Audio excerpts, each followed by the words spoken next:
Hadizatul Aini binti Kamis, lebih dikenali sebagai Aini Kamis.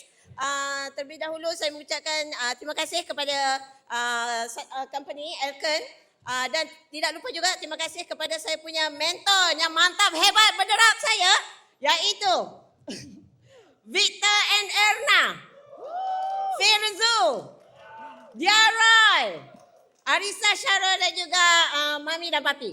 Okey, so apa seterusnya? Okey, bagaimana saya boleh menyertai Elken ni?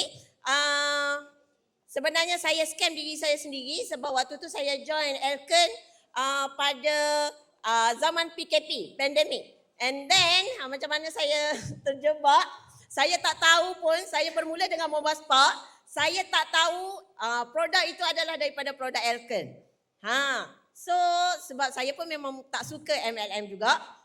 Lepas tu bila saya pergi ambil produk, saya tahu saya pergi satu syarikat, rupanya Elken.